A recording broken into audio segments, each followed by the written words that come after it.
גנים! השיער שלך? זה גנים. העיניים שלך? זה גנים. השיניים שלך? זה גנים. האוזניים שלך? זה גנים.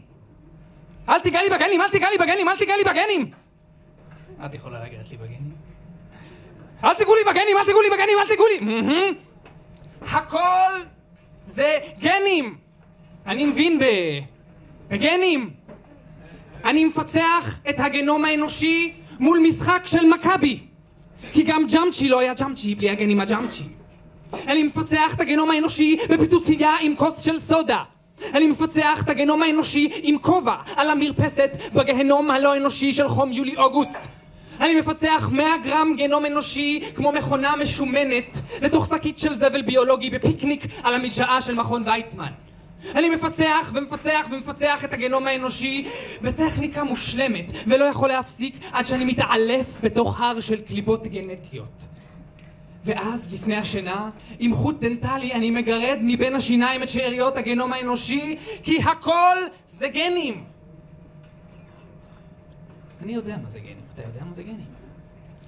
DNA זה גנים. DNA. אני קונה שקית של דגימות DNA בשוק ומפזר אותן בתוך סלט כרוב. אני זורק לתוכי שלי דגימות DNA לתוך הכלוב. אני מגיש דגימות DNA לאורחים שלי בין הפקן הסיני לקבוקים. אני מרסס DNA בפינות של הבית נגד ג'וקים.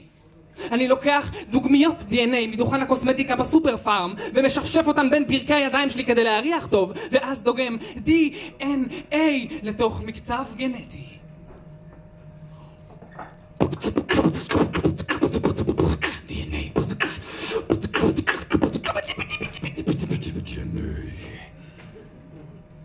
הכל זה DNA.